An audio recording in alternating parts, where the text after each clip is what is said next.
Dan, I don't know how your outdoor wood furnace is doing, but mine is kicking BUTT with the BTUs. Oh Oh, yeah. heck yeah. Mine's running great, doing the same thing. I'm loving the single digit temps outside and the 74 inside. It's very nice. Interesting because I am not. Gosh, I just can't. This is just the most brutal winter ever. When's it going to be over with, Dan? I don't think has it even officially started? It hasn't even started yet. I can't. Oh, I don't know what it is. My joints hurt. My skin is just frozen.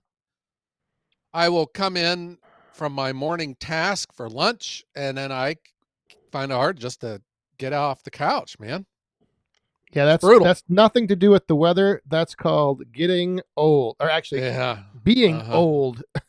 Getting old. I hear Getting your, old. what is it? Your blood thins or your skin thins or something when you get old. And gosh, that's true. I still remember when I was little, we were, we lived on the sled hill. We were out in the woods chasing each other with sticks. Yep. We had, we, every year we would go to the Army Navy store. It was Mickey's Army Navy, and they sold those green winter boots with the yellow soles, and they would always leak. And our mom always we had to put our feet in bread bags before we put them in the boots because they leaked. And we just lived outside like that. Did you ever have moon boots? Do you No, remember but the they did. They sold them though, but we yeah, never had them. the moon Yeah. boots? Uh-uh. Yeah. Now I can't walk to the mailbox before I turn around and come back in. That's how my son is. He will go out, like he'll be getting ready to go outside. He'll put on his snow pants and then, like, he just has a long sleeve T-shirt and he puts his jacket over it, and he'll go outside for hours. And if I go out, I have to put on like a T-shirt, a long sleeve T-shirt, a hoodie, and I'm all bundled up. And I go out and I'm instantly like cold, and he's out there for Ugh. hours. I don't know. Yeah. It's crazy. But it's the same way with the heat, though. I think I'd rather have this than the heat. The heat, I can't do anything in the That's heat. true. I get dizzy. I can't remember my name, which doesn't come in handy when I'm filming. What temperature does that kick in at? Like 50 It's like degrees? 72, I think. Yeah. I have always heard that it's easier to stay warm than it is to stay cool. Like you Yeah, can always you move can't around. escape the heat. Right. Yep. Yeah. Yeah. The cold you can bundle up. Yeah. I don't know if this was a weather related problem with my truck. And when I bought my truck, I bought it off this lot, and his whole business is he buys up not old, yeah, I guess old high mileage work trucks, and then he cleans them up and flips them. And I keep an eye on his lot because a couple of my restaurants are past him on my way. And this one had sat there for a long time, and I finally stopped and looked. That's the one I bought. But I always thought, man, that one's got some nice wheels on it because mine are old gray. I got to spray paint them every year to make them look good. Steel rims. Anyhow, they were hubcaps. I was like, wow, you fooled me. They were like these real cheap ones too. Anyhow, I'm missing one. So I got three chrome rims and one dull gray one that's kind of rusted. It flew off on the one day we had a lot of snow, Uh-oh. and I had to get this one delivery done, and I don't know where it is. Normally, when people find a hubcap, they'll prop it up against the mailbox or something. You'll see it. But this is also 20th century stuff, hubcaps. I don't know. Do they? Right. I don't know. I remember when I used to work as a tire buster, and that was in the mid 80s. And every car, boy, if you had a nice car, you had the spoked hubcaps, and they were so precious that they had a lock on them that was like a puzzle piece, and you had to have the special wrench that could grip that one nut to take the hubcap off. Wow, how Ooh. far how far Yeah. we've come, huh? Yeah, I don't think you're going to find that thing. Maybe in the No. spring. Well, You I know. think these. So I laughed about these hubcaps. I'm serious. When the trucks wash, they look great. But I was doing a video once, and we had my phone, my S20 phone, and we had it down at the ground, and I drove past with the truck, and it makes this squeaking, grinding kind of a tin noise. And I've always heard it. I just assumed no one else would pay attention. But I got a message from our late good friend Larry Hoddle, and he had said, "Joe, it sounds like you got a loose caliper bolt because I can hear it on your truck." And I was thinking, I laughed. I said, "No, that's my 50-cent hubcap making that noise." But I was laughing because only Larry Hoddle would have heard that noise because it did. It sounds like your caliper come loose Right. on your And truck. have the Yeah. insight to know what it Uh was. huh. Yep. But yeah, but when I lost my 50-cent hubcap, I just it's like, gosh, I miss Larry, and because I was wanting to text him and tell him I lost my 50-cent hubcap. Yeah, but I don't know. I miss Larry. I miss Robin. And I just why do we all have to keep getting old? Right. And it's strange that stuff like that, I think, is what, is so, like, I don't know, precious, and like, so the memories you have of like little things like that people don't Yeah. sometimes think about. Like those little things will bring back a memory or bring back something to make you remember people. Yeah, mine was my 50-cent hubcap. Of course, we're talking about Larry and Robin. They had a YouTube channel called Outdoors with Larry and Robin, and they were just fun.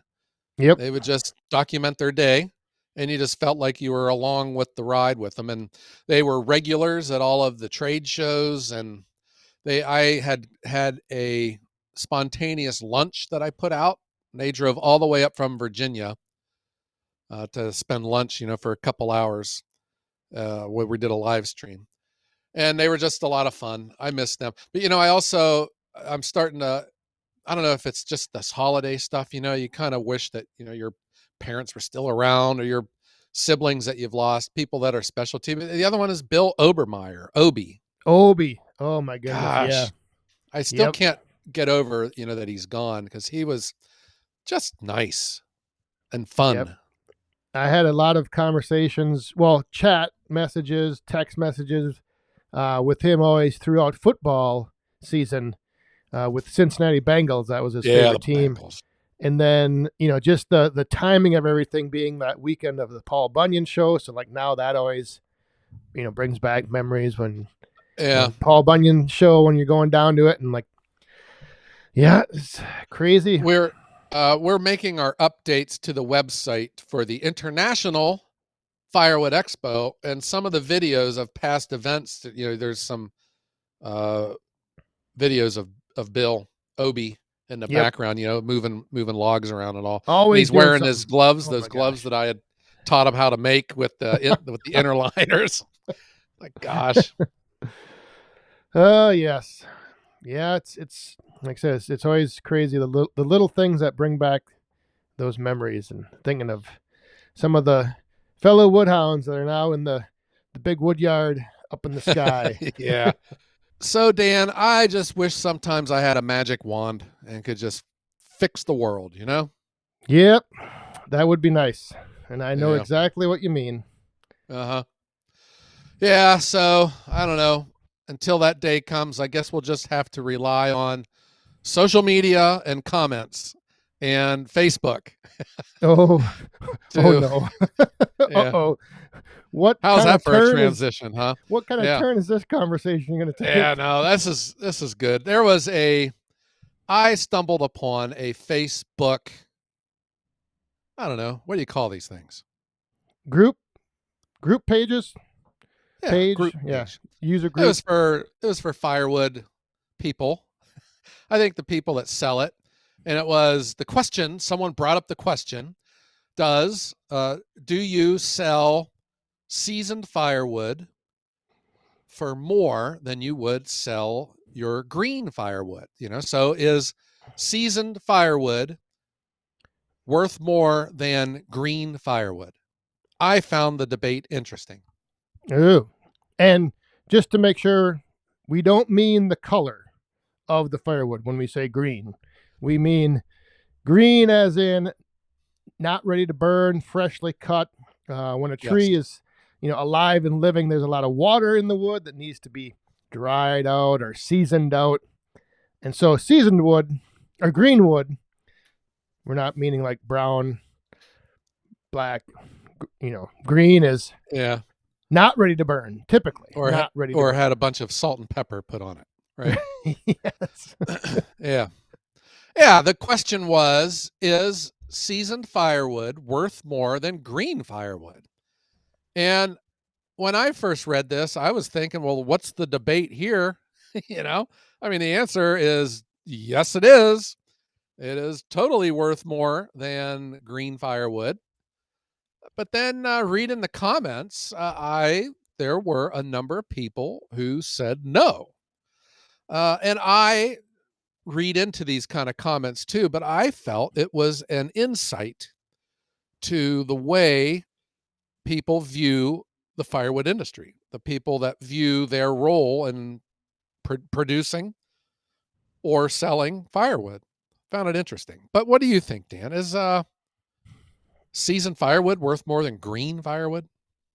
I have seen a number of debates on this topic, and some people will say it takes the same amount of work to produce, seasoned firewood, green firewood. It's the same amount of labor involved, but from a consumer's perspective, it is of more value, I think, to them having seasoned firewood. So I would say seasoned firewood, yes, is worth more than green firewood.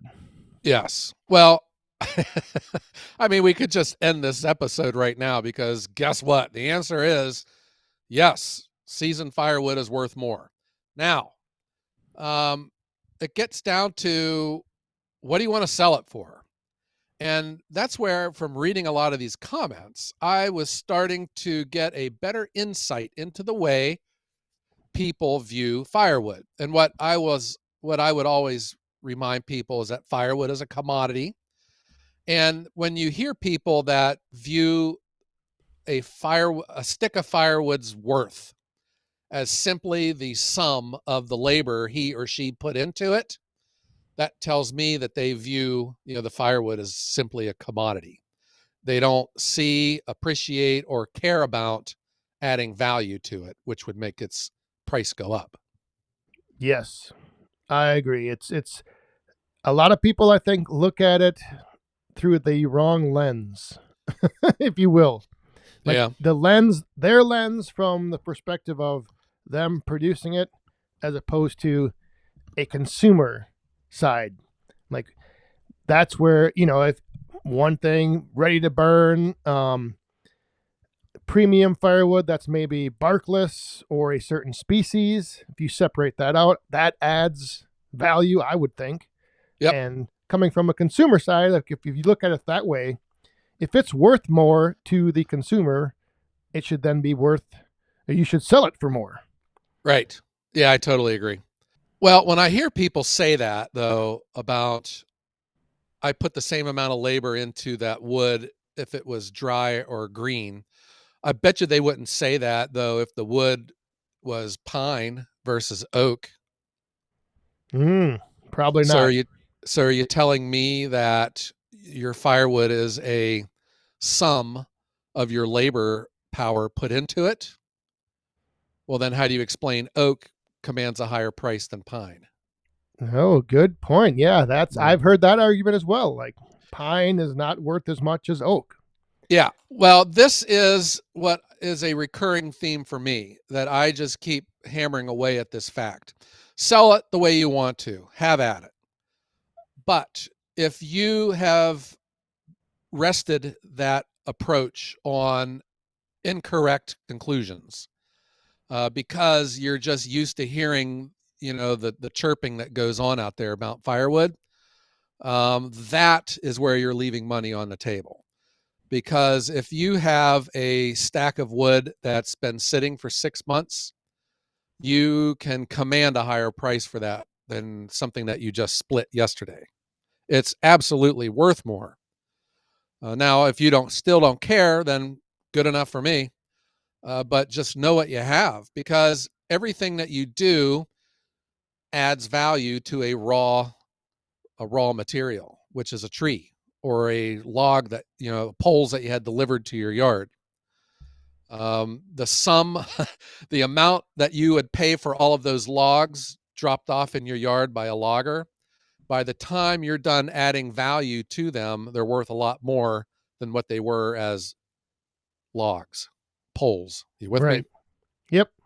Yeah, I wonder too if sometimes it's a matter of they just want, like, if they have a stack of wood, they just want it to get rid of it as soon as they can, and they'll take whatever price. They kind of get like into this whole. They look on marketplace, they see a couple guys selling it for X number of dollars, and they just want to sell it. So they're almost like fearing the competition, so they bring themselves down to the level of the competition. Yeah. Well, those would be the people too, that I would be concerned that they are just operating off of the way they were told to do it, or the way that they just assumed to do it. And the reason I keep saying that is because I was guilty of that too. When I was first kicking this around, I thought that's how you have to sell firewood, because that's the way everyone does it. Until I started saying, well, who are these people to tell me what to do? I'll do what I want, you know? And when you start looking at what firewood is, it changes the way that you sell it. It changes the way that you do everything. So absolutely. I didn't participate in that discussion, but I found it interesting because I was just seeing the way people view firewood. And, I've said this before too, that I think people hold firewood in low regard. And that's where they feel that if they touch it, they're going to lose money, when it's actually the opposite.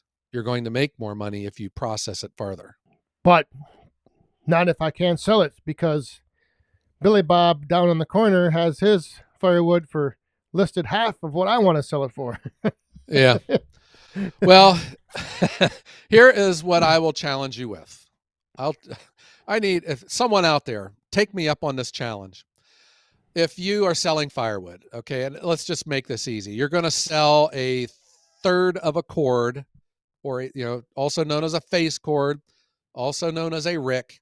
If you normally sell that for $100, and maybe if you're embarrassed to let people know who you are and stuff, just put it on like a different account on Facebook Marketplace and put that same third of a cord up for sale for $200, and tell me what happens. Ooh, I will tell you that you're going to sell that wood. yep. I like that challenge. That would be Uh-huh. that would be interesting to do. And according to my calculations, Dan, you would have an extra $100 in your pocket. Yeah, I just quick whipped out the calculator here, and I came to the same conclusion. Yeah. I am just saying, with firewood, you're going to sell it. Yeah. Uh, and that's where you hear people that are upset about all these guys and gals that sell firewood so cheap. Well, get out of that market. Or go buy their wood if Yeah, it's go really buy cheap. their wood. Yeah, go buy their wood, and then mark it up and then sell it. Yeah. Uh-huh. Yeah, but Dan, I just uh, it is hard for me to express myself here without coming off as I'm aggravated with people, because I'm a firm believer, do what you want. But the bottom line is, seasoned firewood has had value put into it, therefore it's worth more. And if you have it, don't sell it the same as you would sell everything else. It's worth more money. Yeah. I totally agree. Couldn't agree more. And if you have mini firewood like I have, it's worth even more money. Yeah. Because more has gone into it. To your point, that is Yeah. what I But think a lot of people overlook and don't realize. when you'll hear stuff about the and like I go back to the species, oak is worth more than pine and cherry to the right consumer again. The consumer's lens, like a smoker, that wood is worth more to them. They might not want as much of it, but it's still worth more because they Yeah. want it for a specific reason. Yes, totally agree. Seasoned firewood is value added. It's just like if you have a tree length log, how much can you sell that for? And then if you cut it into 10, 16-inch rounds, it's now worth more. And then if you split each round in half, it's worth more. If you split each half in half, it's worth more. And if you split it into toothpicks, it's worth a lot more. A And lot then more. if you let it dry out so that it's ready to burn, it's worth even more than so the whole process is from from when it's a tree with squirrels running around in it to where it's split firewood sitting in a fireplace. Every Yes. step of the way, value is added to it. It's Yes. just up to you on at what point of that whole process do you want to sell your wood. Like loggers want to sell it as tree length, and boiler wood companies want to sell it where the log was split in half. Chunks. And yeah, and then value added wants to split it even smaller and let it sit. And then these small firewood guys that you hear about after they get back from clarinet practice, they'll sell it for even more. Yeah. And again, I think people who sell and produce firewood, they don't I don't know, they won't, I'm not going to say they don't understand, but I think they look at it from what they are putting into it as opposed to what it's worth to the consumer. Like Yeah, what is that convenience worth to someone that if you deliver them a third of a cord of firewood, that they can that night put that in their fireplace and burn it? Like that is a convenience and a value added to their right. service of firewood. Yeah. When they say that it's just a matter of how much labor they have into it, that is because they see firewood at the commodity level and that's it. It would Yes. just be like if you worked at a rock quarry. Is that where you get rocks from? Like it's if you're digging limestone out of the ground, uh, the sum value of that limestone is what it was when you dumped it in, you shoveled it out of the ground and put it into a dump truck. Versus someone that's going to like chop it down into Crush smaller it. pieces or Yeah. put it into a powder or something. Yeah, Yeah. And it's but funny that firewood seems to be the only industry where that isn't like recognized for I some agree. reason. Yeah, I'm getting tired of saying this, and I'm sure people are probably getting tired of hearing me say it, but it's true. I don't think there's any other industry out there that the people on the inside of the industry have such a low regard for their product. You know, Yep. yeah. And if you go into those Facebook groups enough, you will see it. It's like a race to the bottom. Who Yeah, can it get is. there quicker? Uh huh. People are kind of rude too. Have you ever noticed that? Oh boy, they can really and not only rude, but everyone is so like I just find edgy. Like even if you're not trying to be a smart aleck, if you comment, it'll be taken as if you're like, talking smack. So then they'll come Yeah. back and it's just like an non-stop arguing session. And everyone always has to prove their point. Yeah, it's odd because when you think of the firewood people, they're all nice.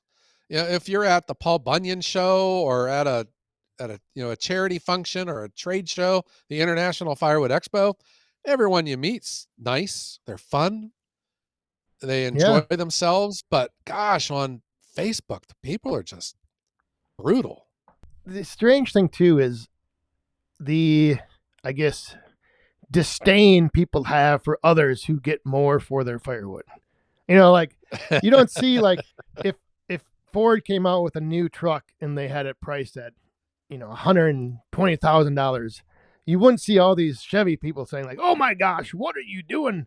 They would just be like, "Oh Yeah. man, that's I guess got a lot of features on it." But it's it's just like weird that when people say they can get more in their market for firewood, like all of a sudden they are a ripoff. Yeah. There is peer pressure in our industry to conform, no doubt. But it's always downward. It's always Yeah. downward. Well, to stay within the lanes of the firewood industry. I've been doing this for 8 years and I still hear it. And here we are, we got people debating if seasoned firewood is worth more than green. Spoiler alert, the answer is yes, it is. Yes. It is, Dan. And again, like that, whoever asked that question, like, would they not think to themselves, would you pay more for something that you could use right then and there? Or would you, like, how do you Yeah. not flip the role and say, yeah, if I was burning firewood, it'd be worth more for me to have it ready to burn. But Yeah. So if you were a baker, Dan, and you perfected this chocolate chip cookie recipe, and you made this chocolate chip cookie dough and you sold it as frozen dough, or you bake the cookies and you sell the cookies as they are already baked, don't you think you would get more money for the chocolate chip cookies than selling the dough? absolutely. Yeah. Yes. Yeah. Because value's been added to it. Right. Yeah. It's worth more. Or you could also sell a bucket with inside the bucket are just the bags of individual ingredients that you could go and mix up, make the dough, bake it, and that would probably be for less than the Yeah. dough and less than the cookies. Or you could just sell the recipe written on a card Oh, for a now lot you're talking for a lot less. Yeah. digital download. Yeah. Boom. There you go. Yeah, and but there too, like I don't understand how people can't put those together sometimes. Yeah. Well, I don't know. Well, as for now, I enjoy not having any competition. So seasoned firewood is worth more than green. There you go. I'm going to go out on a limb here, Dan. Well, and we're not saying selling green is wrong. We're just saying that seasoned is worth more. Yeah. I Yeah. let other people say that I'm doing it wrong. I can handle it. You're doing it wrong. You're getting old.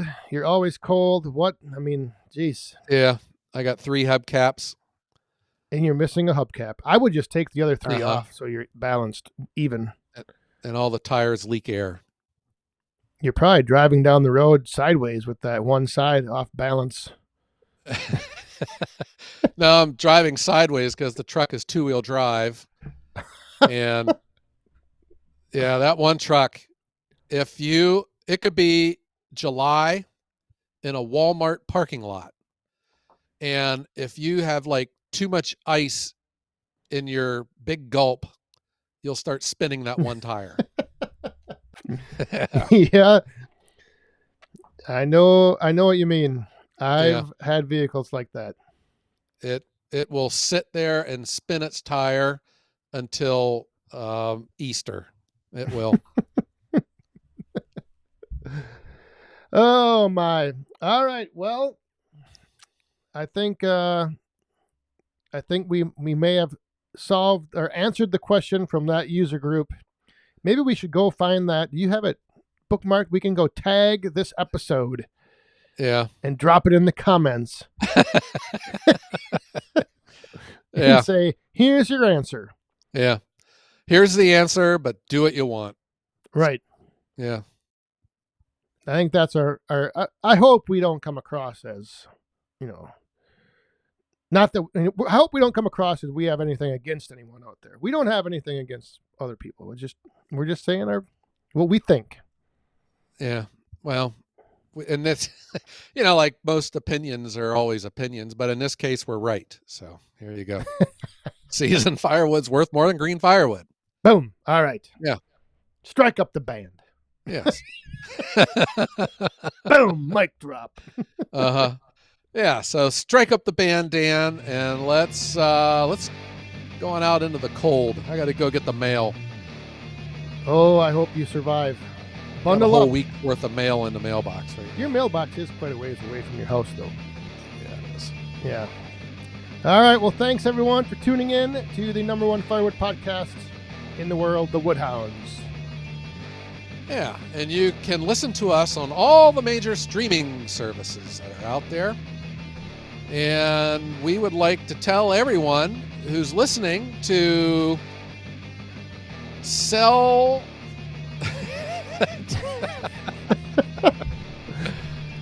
to sell their seasoned firewood. For more. Yeah. And sell your green firewood For whatever you want, but less Yeah. than seasoned. Yeah, there you go. And while you're doing that, think about having A great day.